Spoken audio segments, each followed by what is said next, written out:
All right, welcome to another episode of Comic Book Squares. We're going to be talking to another artist today. My name is Shane. I'm Paul. I'm Ben. And I'm Mike. Let's get this show started.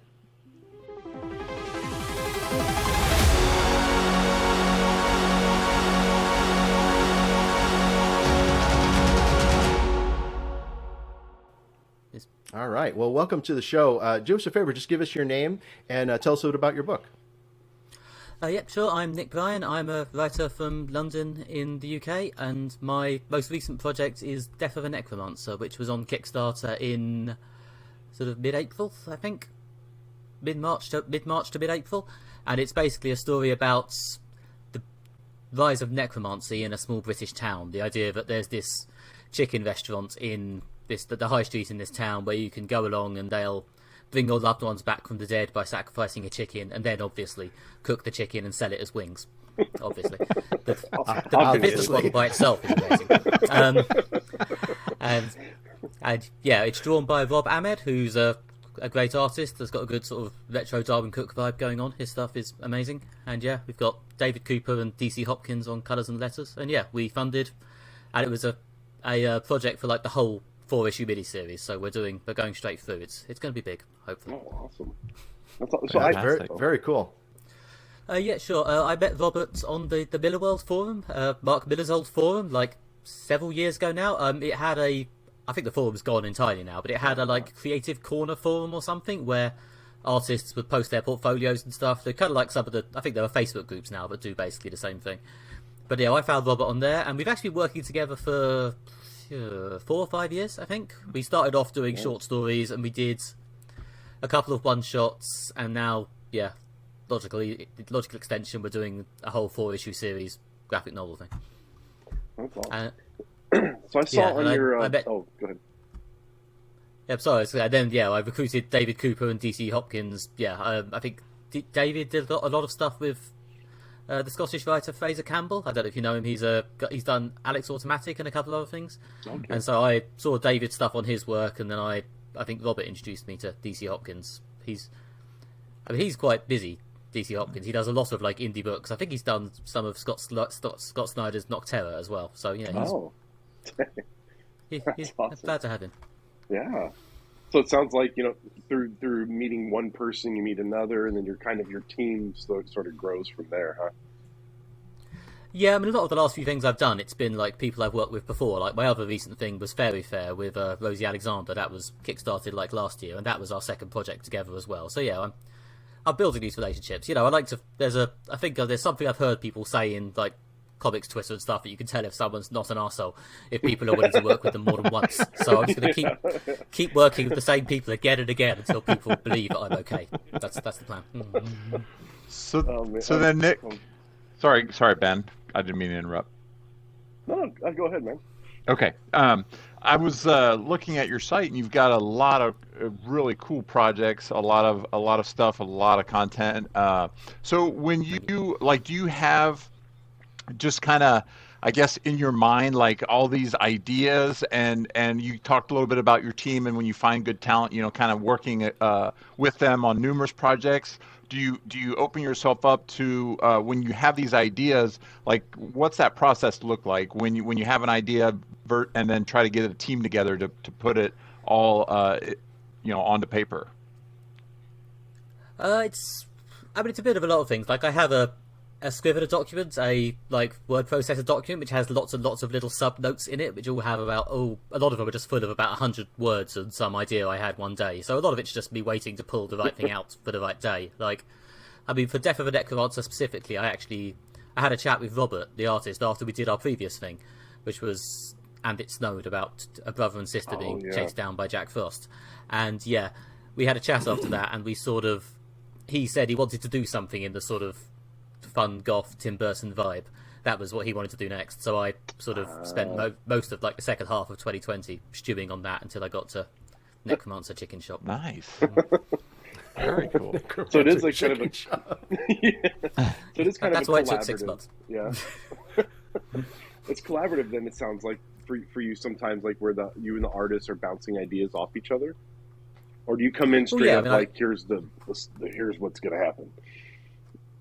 I've done both. I mean, I've like the FairyFare stuff. Our thing before that with Rosie, I just sort of sent to her, and a lot of like the Jack Frost thing was just something I wanted Robert to draw because I thought it would look. He's done a lot of like sort of Darwin Cook / Will Eisner stuff, sort of cityscapes, like people running around cityscapes. That's something he's quite good at. So I ended up just sort of workshopping this thing for him. So it was again specifically aimed at Robert, but although he didn't suggest it that time. I mean, I think constraints are good. I think sometimes, like I've been a part of a group called the Comic Jam, which I don't know if you've encountered. It's a group who do like 1-page comics based on a prompt that everyone votes on. And I was in that for ages. I'm still technically in it, but I haven't had time to do one for a bit, where they just give you a prompt and everyone does a 1-page comic, and it's quite a good way to sort of get into the mindset of generating ideas and working up stuff. It's just having that restriction there. That's awesome. I haven't heard of that one. So how did you? Cool. Oh, sorry, Shane. No, go ahead. I was just gonna ask how did you get started in comics? Like when I was looking at your site, you have. So for our listeners and viewers, like if you go to Nick Bryan's site, not only can you find the comics to buy, but he has a whole section of free comics. So like I was looking at like all the different one-shots and all that.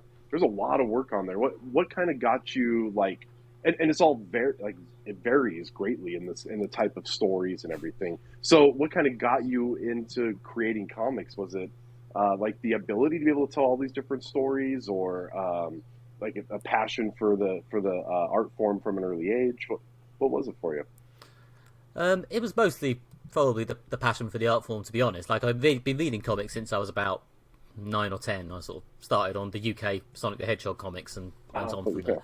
And it's something I've always kind of wanted to do. I've played with writing prose a little bit, but in all honesty, that was kind of mostly because I couldn't afford to get artists to draw comics yet. Yeah. So yeah, it has always been what I've been kind of going towards. So now that I'm able to get it going a little bit, partly because I'm in a slightly better paying job, and partly because I've been able to find groups like the Comic Jam where I can, find people to work with and stuff. I'm trying to go for it fairly hard now that I've got a bit of a foot in the door. Yeah. I mean, one thing I noticed from going to your site is just the breadth and depth of all of the material that you've created. I mean, you're very, I'm going to use the word prolific. You just have a ton of stuff. It's really amazing. And, one thing I would be curious about is, are you doing some of these simultaneously, or do you do one at a time? And if you're doing it simultaneously, how do you do that where you jump between different books? I mean, I'm doing most of it simultaneously. Yeah, I mean, a lot of it is like several years of work sort of slowly bleeding out. Like I've got a couple of other things that are being drawn at the moment, and plus Robert and the others are still finishing off the rest of Death of a Necromancer. But I quite like working on a lot of things at once. Like I don't know, when I do get stuck on something, or I do find that I've written myself into a corner, or I'm not quite sure where something is, I think being able to jump onto something else and come back to it later is quite a good way of getting around it. Like when I used to just write one novel for 2 years, I mean, to be honest, you just sometimes feel like you're just stuck in a trench digging endlessly downwards until you eventually fall through the centre of the earth. So yeah. Make it sound so fun. It is. But yeah, being on comics and being on smaller things and being able to jump between them. And obviously, it's the privilege of being the comic writer, I guess. It does take me less time to write a comic page than it does someone to draw it. But yeah, it's something. So then, I enjoy. with all these, go ahead, Mike. Sorry, with all these different formats and media forms, and like you said, kind of that crowdfunding piece of it. Have you found, like, because you have so much content out there already, have you found much success in staying just true to the social and digital world, or are you actually putting, feet to the pavement and going to local shops or local, maybe even conventions? If you could tell some of our viewers what that looked like for you. I tried putting stuff in shops a little bit when I first got started. To be honest, it was quite, I don't know, it's quite hard work keeping track of all the admin on that, and a lot of times you send stuff out and you don't hear back, and then you chase, so I dropped off that a little bit. But I have been doing at least a few conventions a year here in the UK for a while. Yeah, I've done Thought Bubble, which is like the big show here, which is in sort of the north, sort of Leeds, Harrogate, in November most years. I think they're probably they're certainly the biggest sort of comics only show. Like and then we have a few big shows which are more sort of massive pop culture extravaganzas like San Diego or whatever. Yeah. And I'm tabling in one of those. I don't actually know when this is going out, but the weekend after we're recording it anyway, the 27th to 29th of May, I'm tabling at one of the huge conventions in London. So that'll be interesting, competing with about 200 other comic creators. Yeah. And the whole Will about that be your 17 first- massive media companies. Will that be your first time doing a bigger one? It's the second. It's the first one. I did the same convention in May 2019, I think, when me and Robert did our first like full length one shot, which was the Catalyst, I think. Yeah, we put that out at London MCM, and did okay. So I'm going back to see if I don't know. I'm hoping that doing like the 3 Kickstarters I've done since then, because I started doing Kickstarters during COVID, will somehow translate to more people coming over, or more people sort of going, oh yeah, I saw it on the internet, and coming over and buying it. That's the hope. Yeah. So with the con, what advice, because you've done a few now, it sounds like, what advice would you give to other creators who might like want to try out doing cons and stuff like that? I'd say it's a difficult balance to strike, obviously, because there's a lot of people at cons want to just walk around and browse without being immediately pounced on by the person at the table. So a lot of the time, you just sort of stand there, nod a quick hello, and then sort of and then engage more if they engage more with you. Really. It's a difficult balance to strike, but after about 7 or 8 shows, I think I'm almost sort of getting the hang of it, and definitely have one of the little card reading terminal machines, which is like this thing that I've got here, because everyone wants to use cards now. There's a lot of that. Yeah, you got the nod down now. As we pass. I live in London in the UK. It's the sort of nod is basically find me method interaction.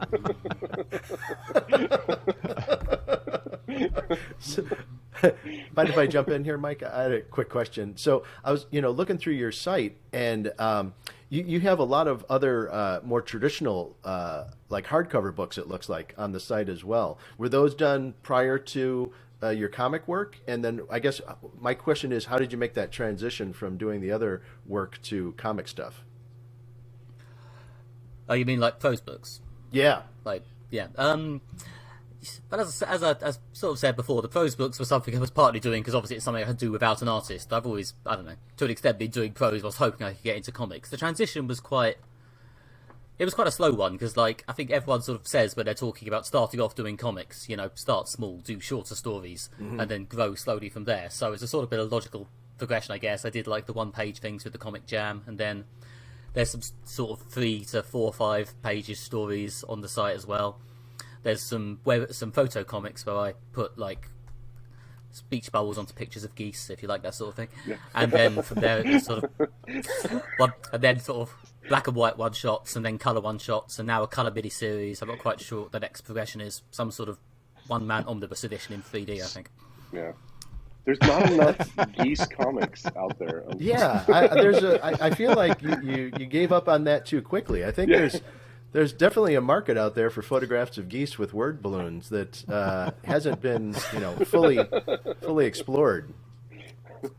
I mean, I spent about 6 hours looking at all the free stock photos of geese I could find, and I very much rinsed the source. So, but yeah, that did get a lot of retweets, so you're not wrong. The geese audience is hungry for comics as well as the meat of geese. Well, I guess where I was going, geese aside, I guess when you talk about, Nick, you talk about reading comics, all these different mediums and different genres and things. Like, because you seem to be, I mean, your what's on your radar is very vast. You have quite a wide scope. So do you sometimes get inspired by certain people that are just within those certain genres or that certain media, or like has there been people that you've kind of found as you've gone along through the different projects that kind of, we've heard from a few other UK artists that talk about the community and the support. So like, have you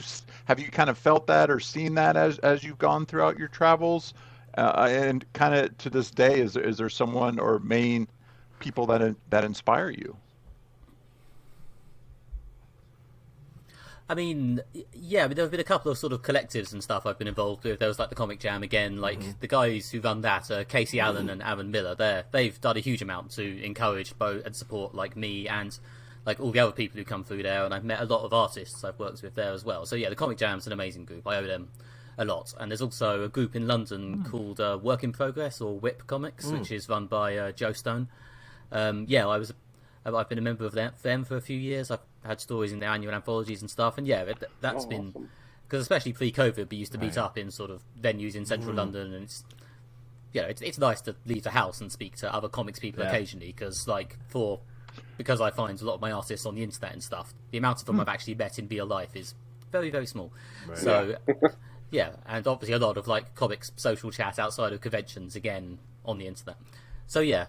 Whip Comics as well, going and actually chatting to other comics people, and then having people to like go to conventions with or chat to across tables and stuff. So I'm not just locking up. That's alone. Awesome. That's awesome. So then, kind of to piggyback on that comment, then Nick, sounds like again when we've talked to certain creators and artists and writers and things that.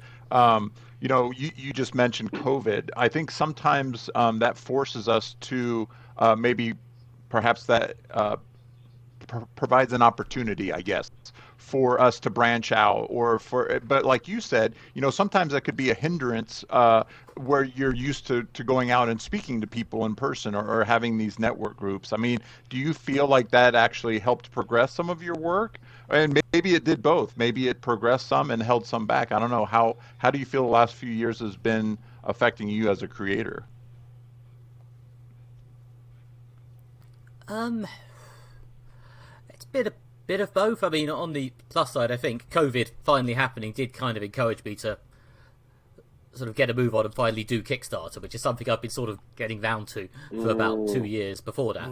And I just, I don't know, I ran out of excuses not to do it, really. It just, there were a couple of months where I think people were unsure if, like, Kickstarter comics were going to still be a thing post-COVID. But once it got to, like, mid-2020, and it seems to have picked back up and survived, and me and Robert had this Jack Frost project I mentioned sort of more or less ready to go, so I thought I would give it a go, and seems to have worked out. So yeah, but yeah, it has been, as you say, it's a lot of it. The lonely stuff has been the sort of social aspect. Like I haven't the Whip Comics groupings, because they're being quite cautious about COVID and stuff, meeting up in person. I haven't really had an in-person meet up since. I gather they might be coming back soon, but I've kind of missed that, and conventions obviously, and and just, I don't know, the general sense of worry does sometimes make it hard to actually concentrate on the writing. The first half of 2020 was not my most productive period. Oh, yeah. That was rough for everybody.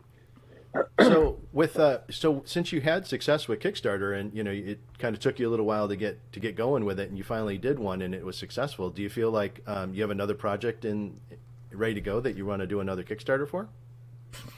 Well, I've done 3 now, and you have done 3. Oh, perfect. Okay. So I at this point I'll probably do a 4th. It seems like the logical thing to do. I've got. Well, I just did the Death of a Necromancer one was like 4 issues rather than just 1, which was a massive, obviously, expansion on what I did with the first 2, and was quite intimidating. There'll probably be more. I think Rosie Alexander's coming towards finishing the 2nd issue of FairyFare, so we'll probably be back with that hopefully before the end of the year, if we're lucky. The next step is 2 Kickstarters in a year. I think hopefully that's the next thing to try. Dang. Well, with that, what is some advice you could give, because we do have other creators listen and watch our show. What advice would you give a creator who's looking to jump into Kickstarter? You've had 3 successful ones, so what would you tell somebody who's like, okay, I'm going to take the leap into Kickstarter comics?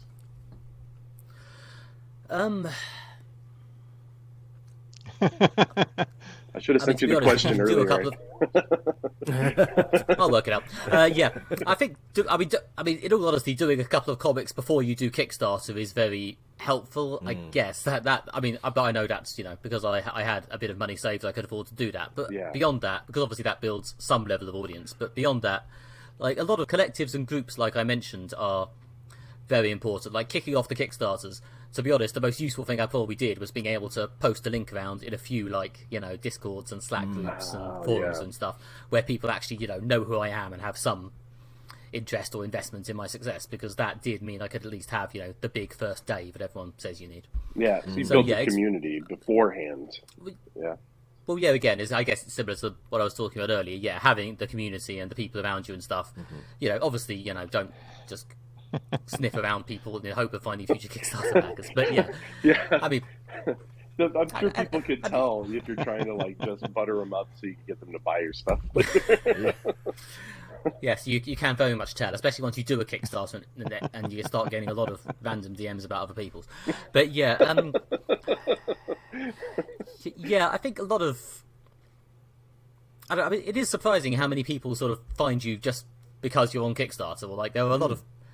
Obviously, it's very gratifying when names of complete strangers appear in your list of people who just backed, and it is surprising how quickly that starts happening, and then obviously you can then do an update to target those people for your next campaign, and hopefully it sort of snowballs upwards. That's the dream, I guess. Yeah.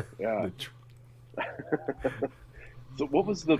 I'm going to pivot, if you guys don't mind. I was going to pivot on another question, which is what was the first story? Because there's a ton of, like I said, we keep talking about on your site, there's a lot of different types of stories. What was if you remember, because you said you've been writing since you as a kid, what was the very first story you came up with? Or what was your first story as a kid? You were like, this is going to be the best thing ever. I mean, when I was an actual child, I think I drew a very, very bad, literally unintelligible comic, which I think was called... I can't actually remember what it was about. I'm not really sure it had a plot, but it was called Fun Attack, and had a lead character called the Fun Attacker, because nothing says friendly character like the word attacker. Yes. So yeah, I mean, it's been 20-something, 25, 27 years since that was created, so maybe it's time for a gritty reboot of the Fun Attacker. Bring back Fun Attack. I mean, I'll create a note in my document and see if it goes anyway. Absolutely, yes. Oh, why not? We've talked to some creators who are like, I had this idea back when I was a kid or 13, and then I've just stewed on it, and then I made it. Yeah. So I'm telling you, Fun Attack. That's There you go, the Fun Attack. Right? I like it. I don't. I don't. That's awesome. Good stuff. Go ahead, Shane. Oh, go ahead. I was just going to share mine.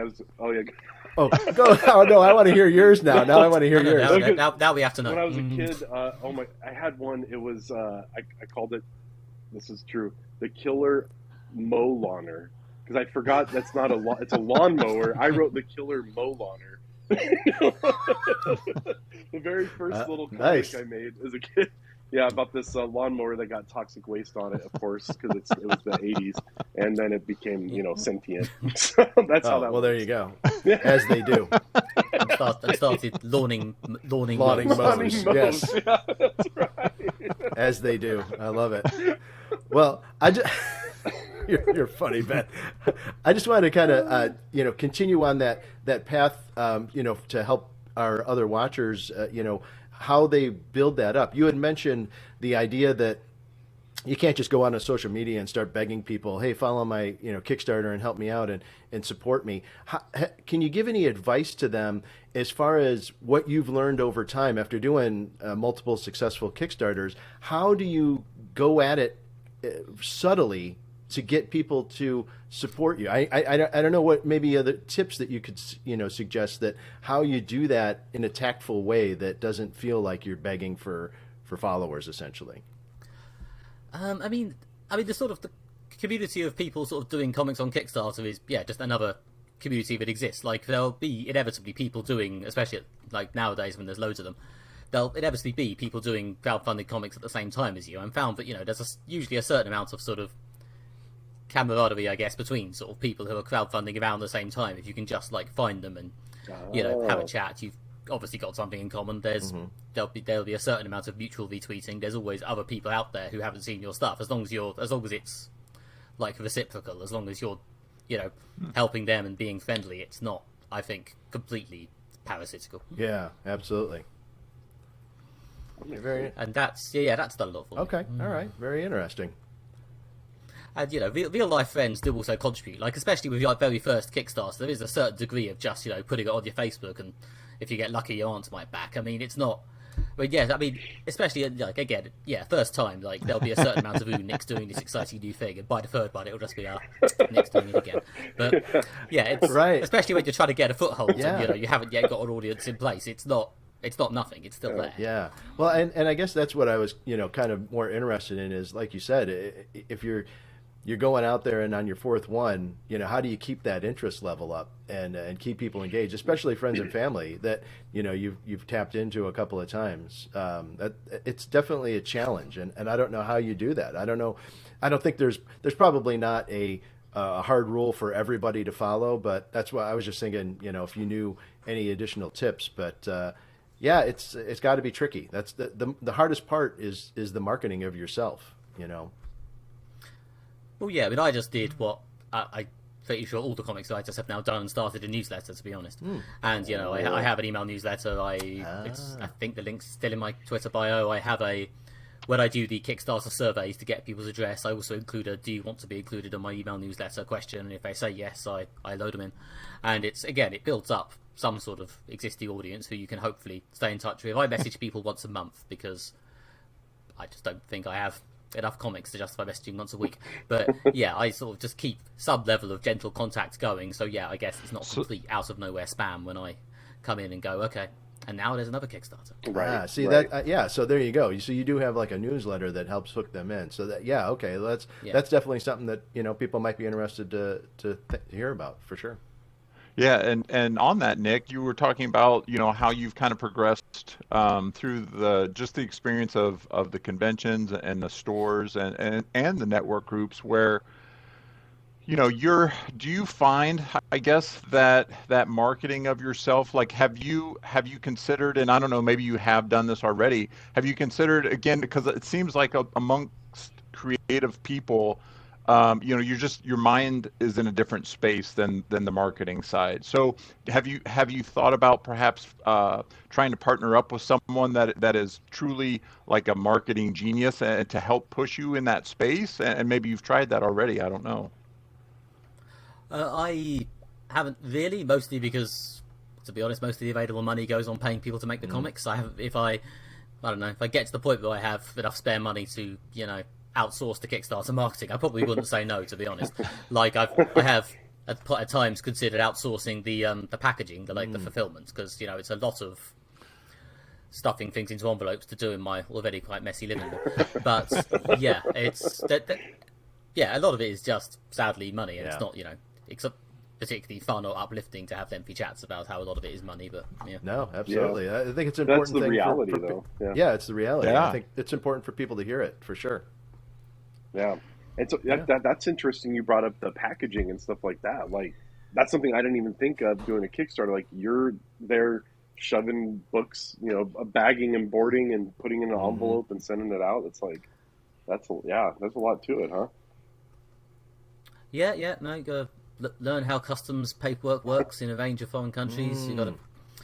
Oh wow! Walk them down the corner to the post office and get loads of paper cuts. Yeah, it's a whole part of it. Yeah, again, it's not the part that gets talked about the most, but until you get to the stage where you can afford to pay to someone to fulfill it for you, it's absolutely, yeah, that's important.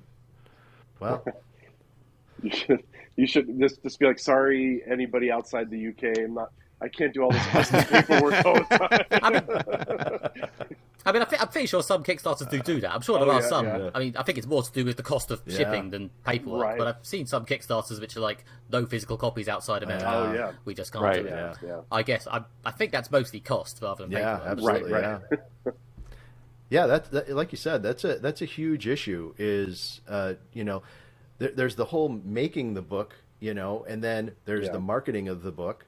Then there's the, you know, getting the book out to get it in people's hands. And that can happen in a variety of ways, whether it's, like you said, packaging and mailing and dealing with all of the issues that come along with that, or setting up time and sitting in a convention, you know, for a day at a booth and selling your books that way, or, you know, hitting the road and traveling to comic shops, you know, all around the area and seeing if you can build relationships that way.